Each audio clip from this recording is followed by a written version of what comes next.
the 16-year-old girl sneaks up behind the mom Arab. on the street, the Palestinian girl, and stabs her in the back. They're feeding them violence against Jews. Kill the Jews. 10,620 stoned. This is the Israel Guys.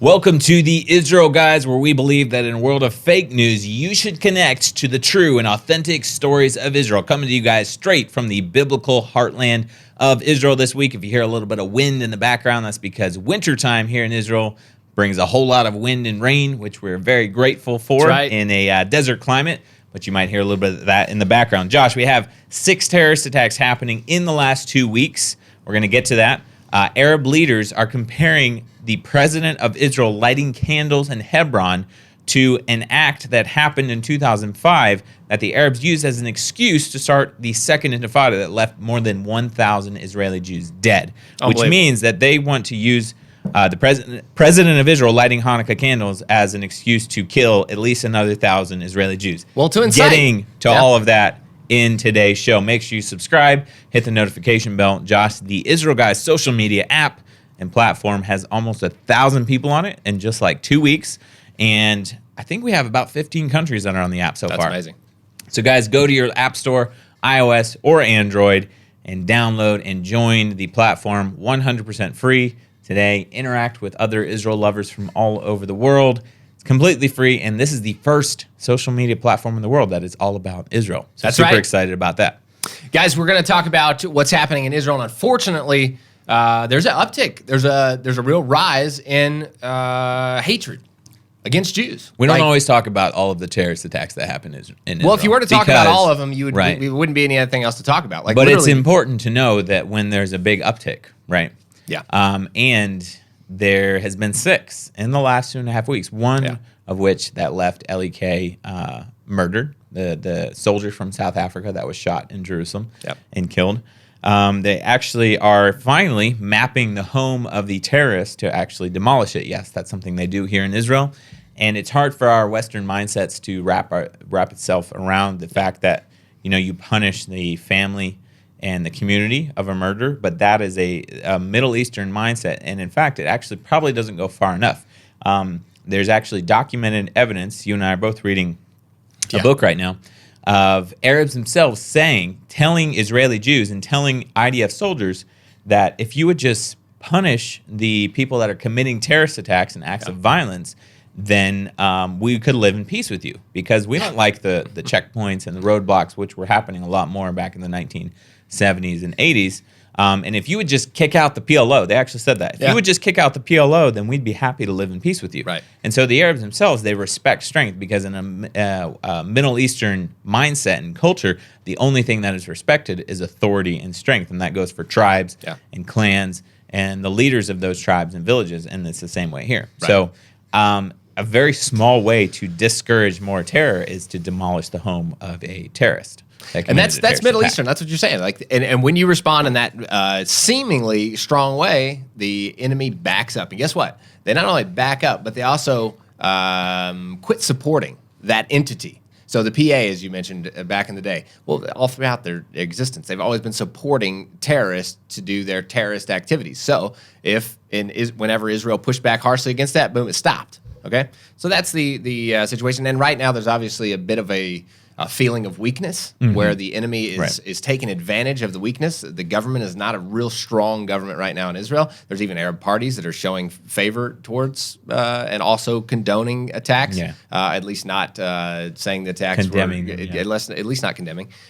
Just this morning, Luke, just right before we jumped on here, there was a mother of 5 that was stabbed in the back by her neighbor, Palestinian neighbor, right? So this not is only, and this is going to shock you, but a 26-year-old mother walking with her 5 children to school down the street with a stroller is stabbed by a 16-year-old girl. Yeah, a 16-year-old girl. If you imagine terrorists, you're probably thinking like a guy in a long dress and a headdress that's like ISIS in Syria somewhere, something like that. No, we're talking about a Jewish family living in Jerusalem with their 5 children. The dad is on military reserve duty, so he's gone. So the mom is walking her kids to school.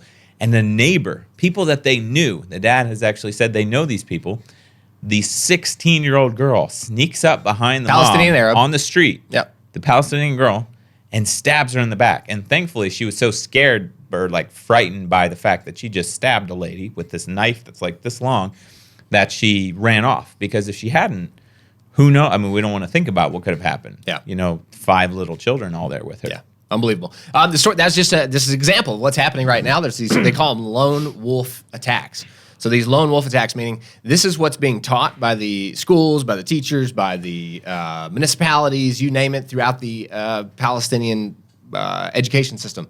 They're promoting attacks against Jews. And now the lone wolf is the one who's just gets the idea that they're going to act on it, right? And I want to just add, too, that it's incredibly, incredibly sad that a 16-year-old Palestinian girl actually has the desire to do something like this. And we both follow a lot of watchdog organizations, and I get the emails from an organization that reports on Arabic TV, right? Yeah. And programs, and it's like every single day they are feeding children, not only through TV but also through the curriculum and the school programs. I mean, not even to get into the United Nations school programs and curriculum, but they're feeding them violence against Jews, kill the Jews. Terrorists are martyrs. They're heroes. They name their soccer stadiums and their streets and their town squares after them. So that's why you have horrifically a teenage girl that has the desire, completely brainwashed, to go up and stab her neighbor. Yeah, Luke, this is what Hamas says. The statement is already out. Hamas says, yes, they're condoning this act, unbelievable act. This is their statement. The heroic actions in the West Bank in Jerusalem, the most recent of which was the stabbing of a settler in Sheikh Jarrah, prove the greatness of our people whose resistance cannot be broken. That's a statement from Hamas, and this is what will be used to incite the next one and the next one, right? So that's what they're doing. They're saying, whoa, yes, we've got a girl that just, a 16-year-old girl, and they're going to make a hero out of her. She'll be glorified, Yeah, she'll be glorified, and there's what we just said, it was 6 terrorist attacks just in the last 2 weeks. The most horrendous of those, they were passing out candies in Gaza. This is unbelievable. Because there's so much going on right now. In the UN, we just talked about that last week, how they were saying settler violence has risen to an all-time high. Okay, I just want to touch on something really quick because it's exactly opposite.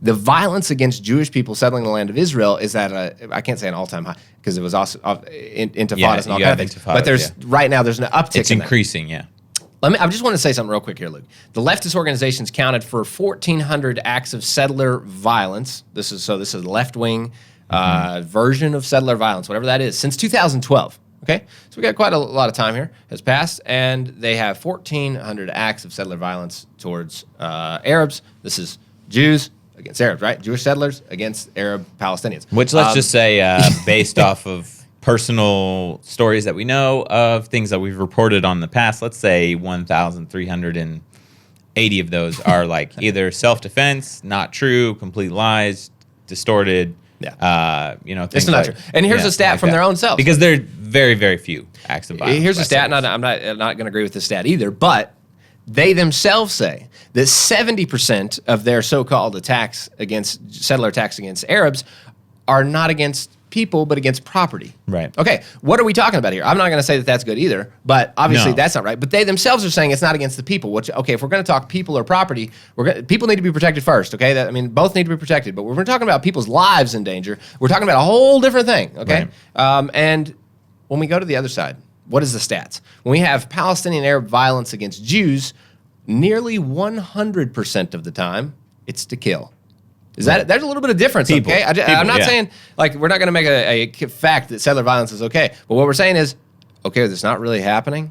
And even if you want to break it down, it's not happening to kill for sure. And maybe there's some skirmishes over property lines and stuff like this that are happening. Yeah, okay, if anybody just headline here, there's a little bit of skirmishing on borders and things like that. Yeah, okay, that's understandable. Well, but when it goes to kill, can we just look at the stats? Big difference. Let's look at the stats.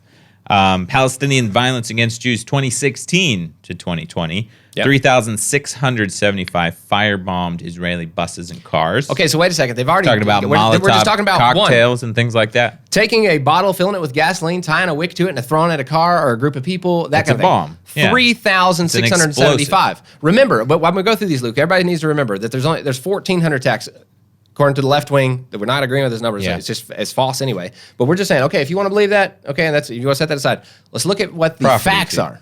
Let's look at these facts about Palestinian Arab violence against Jews. Okay, you just mentioned 3,675 fire bombs thrown into vehicles, cars, whatever, groups of people. 10,620 stonings. And when we say stoning, yes, we're talking about rock throwings, and rock throwings kill people. Look, there was a 2-year-old that was actually killed by a rock thrown at her mother's car. If you're driving several years back, even 30 miles an hour down the road, slowly, much less if you're driving fast. What they do is, look, they sit on the side of the road and they take rocks, and they can take rocks even as big as your head. Maybe just take them like this, and they lob them out in front of the. They can, and even there's a lot of orchards and things that line right on the edge of the road. We're talking about a lot of the roads here are smaller, and they can literally sit right on the edge of the road in the cover of an olive grove or something like this, and take a rock and throw it right into the pasture. Yeah. I've seen it with my own eyes so many times. I've been in a car that's been hit by a rock before. I mean, we've been on buses that have been hit by rocks. Like it's not like something that happens very easily. To have a count on here, 10,620, and these are the ones that are actually documented. This is documentation of these stonings. Yeah, the couple times I think I was in, I don't think it was documented when a vehicle I was in was hit by. And look, I also want to say that these stats. Let me just finish the stats here. 353 shootings, stabbings, and vehicle rammings. So that's the upper. We're talking about. Okay, so there's fire bombings and rock throwings are kind of like in the same category of as far as lethal goes. We talk about shootings and stabbings and vehicle rammings. You're taking it up a notch. Like serious. Like this is really. You're talking about serious bodily injury and death. Okay, so 353 of these.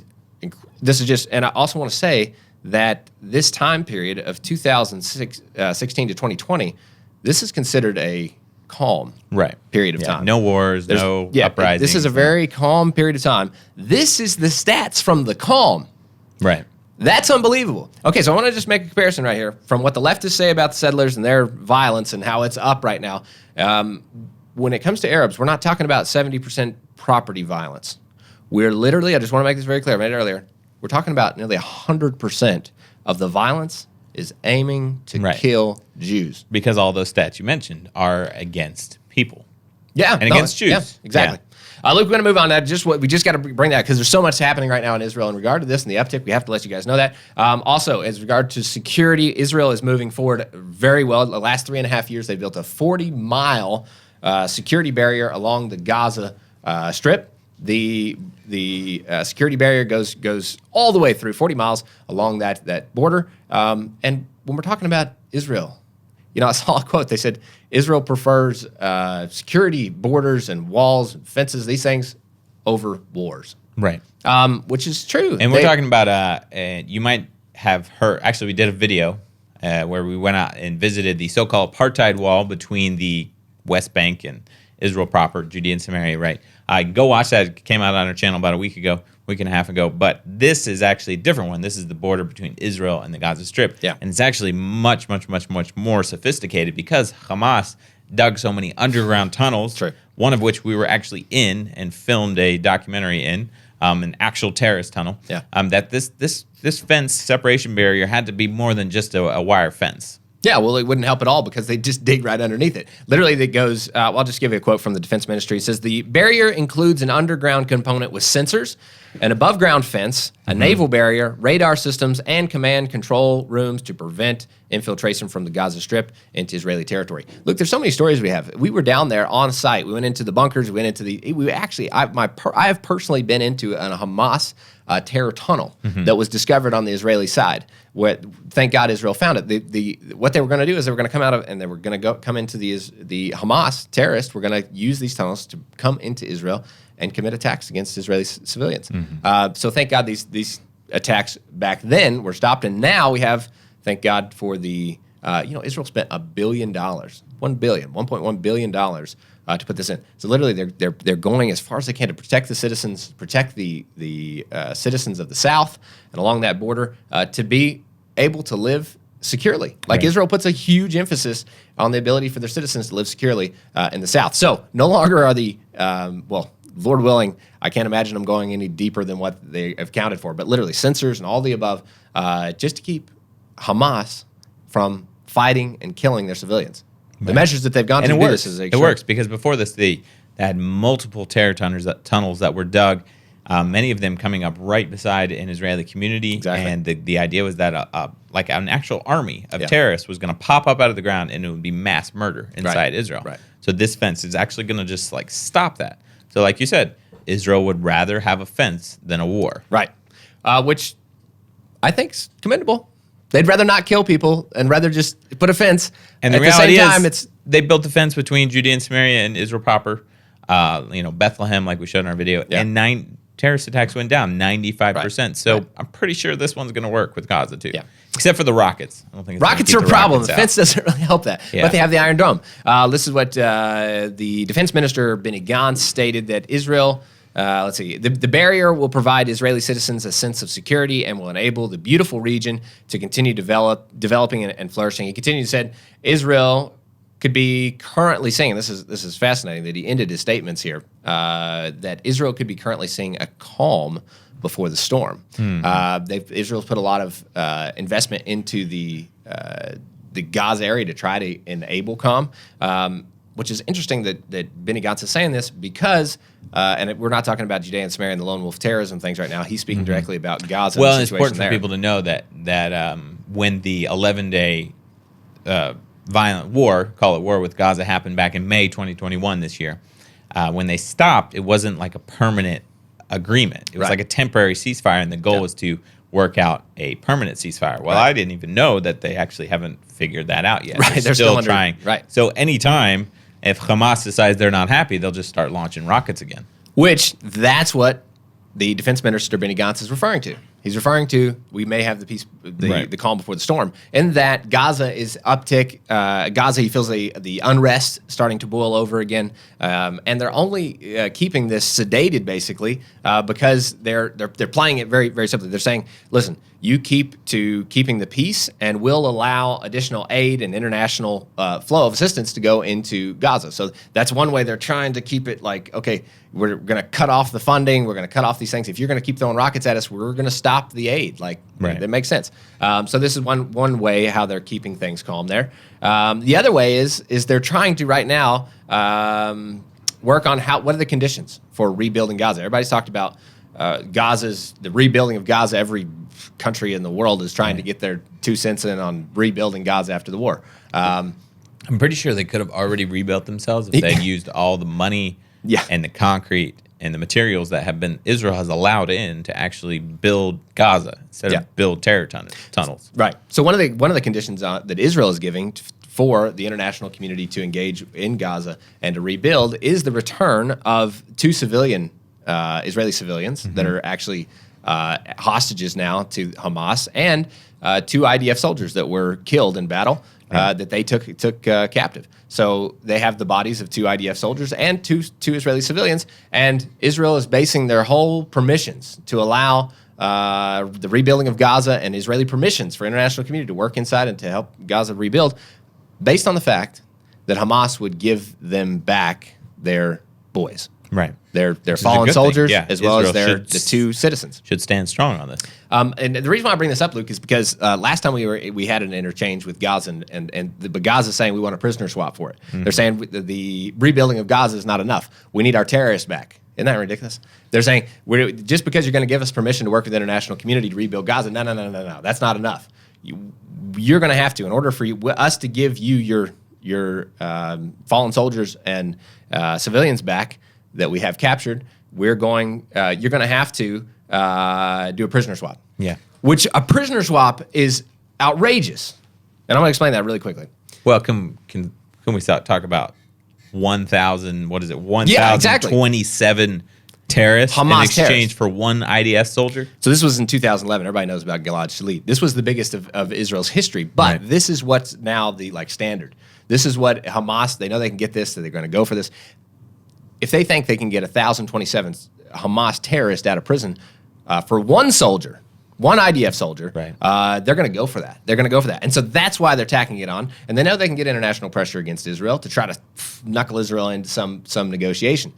So this is what they're saying. They're saying, no, we want a prisoner swap. The last prisoner swap, Gilad Shalit, 2011, they did 1,027 Hamas terrorists. Now, what's crazy about this, 280 of the 1,027 had life sentences in Israeli jails.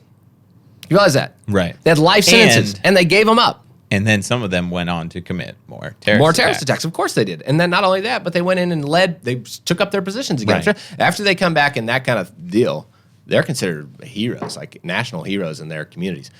They go back in there for that. This is the atrocious thing. Those people that were released from Israeli prisons in the prisoner swap were responsible for killing 569 Israelis. That's the atrocious number to me. To understand that people that literally have blood on their hands are going to be released back into these communities to what? Teach more. Or and that's why we're saying commit more acts of terror themselves. Commit themselves or teach the next generation how to be that shaheed, right? This is literally what's happening. To me, this is outrageous. This is outrageous. And this is what Hamas is asking Israel to do now. And here is, thank God, the good news. Israel said no. And hopefully we are not going to do a prisoner swap. Continue to stand strong in that. Josh, we have to wrap up, but one more story today is that the first night of Hanukkah, Israel has a new president, Isaac Herzog. Many people consider him to be on the left, but we did talk about, and then back in the summer, he actually came to the Mount of Blessing, which is northern Samaria, which is a big deal for a president, especially one who's considered Hebron. Well, during Hanukkah, the first night of Hanukkah, he took it went much farther and went to Hebron. He didn't not only go to Hebron, he went to the tomb of the patriarchs, where most of the patriarchs and matriarchs are all buried. And he lights the Hanukkah candles, right? Should be a very, middle of the road, nice festive thing to do. Well, guess what the Palestinians had to say in response to it? PATV this week said, quote, President of the occupation state, Isaac Herzog, invaded the Ibrahimi Mosque, which is what they call the tomb of the patriarchs, right? By the way, every time the PA uses the term invaded in reference to a Jew, that's just synonymous terminology for visit, okay? Every time. Every single time. It's true. A columnist at the official PA Daily, November 30th, right after he lit the Hanukkah candles there, he said, quote, we in the world had the impression that Israeli President Herzog belonged to the moderate and peace-supporting movement in Israel. 2 days, Herzog disappointed everyone when he broke into the Ibrahimi Mosque in the center of occupied Hebron together with the most extremist and fascist leaders of the settlement enterprise. And he went on comparing him, saying Herzog is basically like a murderous, terrorist-loving settler. I'm basically comparing to that. Just because he went to one of the holiest sites in Judaism where the patriarchs are buried and the matriarchs and lit Hanukkah candles, okay? Unbelievable. Hebron District Governor Jabrin al-Bakri said, quote, this day is a declaration of war by the Israeli occupation against the Palestinian people and the Muslims through the invasion of the noble Ibrahimi Mosque. Again, term invasion simply means visit, only when it's referring to a Jew. Right. And finally, the PA chairman, Mahmoud Abbas's advisor and a Supreme Sharia judge, Mahmoud al-Habash, said, quote, this colonialist aggressive break-in is another term for visit, reminds us of what former Israeli Prime Minister Ariel Sharon did when he broke into the Al-Aqsa Mosque, a.k.a. visited the Temple Mount, in 2000, which caused the outbreak of a mighty Palestinian Intifada, which was a war where more than 1,000 Israelis were murdered by Palestinians. So here's the deal. All of the Arab leaders are saying that Isaac Herzog going to the Tomb of the Patriarchs, which is a place that Abraham purchased 4,000 years ago. Right? Documented in the Bible. Documented. One of the holiest sites in Judaism because it's a tomb. It's like a grave site of Abraham, Isaac, Jacob, Sarah, Rebecca, Leah, right? Rachel was buried elsewhere. But patriarchs and matriarchs. And they're saying that him lighting the Hanukkah candles in that location, the cemetery of the patriarchs and matriarchs, is the same thing that Ariel Sharon did when he went up on the Temple Mount. Now, I'm not saying that what Ariel Sharon did was amazing, but the Arabs used it as an excuse to go and start a war that lasted 5 years and left 1,100 Israeli Jews dead, right? And so you could say, and when you say Benny Gantz says we might be getting ready, this might be the quiet before the storm. Right. They're actually using this to call for a third Intifada, which means that they want Palestinians to rise up and kill thousands more Jews, right? That's for sure. So the good and bad about this, right? And the good thing is that we can end on the positive, right? Hopefully this will not be used to spark a third intifada. We'll see massive violence again. We've seen an uptick. Hopefully that will not continue. But the positive side is we have an Israeli president who is considered to be very liberal, that's not only visiting the Mount of Blessing in northern Samaria, right by Joseph's tomb. We have him in the heart of, a lot of people consider Hebron like one of the hottest spots, right, in Judea and Samaria. Going to Hebron, to the tomb of the Patriarchs, and lighting the Hanukkah candles, he's basically declaring his support for the biblical heartland of Israel. Which to me, Luke, everybody should be. Come on, it's where Abraham was buried. Father Abraham. So the president of Israel is a symbolic position, but they call him I think they say he's like the number one citizen of Israel. He's like the citizen. So it's very diplomatic. Just to have that, the biggest leader in Israel actually declaring his support for these places is absolutely amazing. Guys, we live in a day that everyone in the world should know the Jewish people have rights to their homeland. Where would their homeland be? Maybe where their parents are buried. Yeah. That makes sense to me. If you Abraham, and it goes down the line, and this is where we understand it's Jewish, Isaac, and Jacob. by the way, do you understand that? Yeah. And then the sons of Israel. Like there's a whole biblical text that the world really accepts as true, that factual Judea is a Jewish area and Jews should be able to visit the tombs of their fathers. By the way, when Islam decided that Hebron was a holy place to them, it's probably about 2,500 years after Abraham bought it and decided to bury his wife. As and everyone else was buried. Everything in the story, Luke. It's all copycat, and it doesn't make any sense historically, but it doesn't have to in their ideology. That's not about that. It's about being dominant and making war against the Jews. There is war against the Jews by radical Islamists. Let's boil it down. What is it? It's a radical Islamist war against the Jewish people. Where we stand today, Luke. That's right. Where do you guys stand? You guys, let us know what you think. Get Get the comments. Conversation go down in the comments below. One quick thing, guys. This is the season of giving. A lot of giving going on at the end of the year. Everything we do at the Israel Guys is completely free, and we want to keep it that way. But if you'd like to support our work, you believe in our mission, and make a one-time or monthly donation, that would be so much appreciated. You can go to theisraelguys.com or to patreon.com/theisraelguys. Both of those links are in the description below. Thank you so much for your support, guys. Remember to subscribe, hit the notification bell, and get the conversation going in the comments. Tune out the fake news and tune into what is actually happening right here in the land of Israel. We'll be back next week here at the Israel Guys.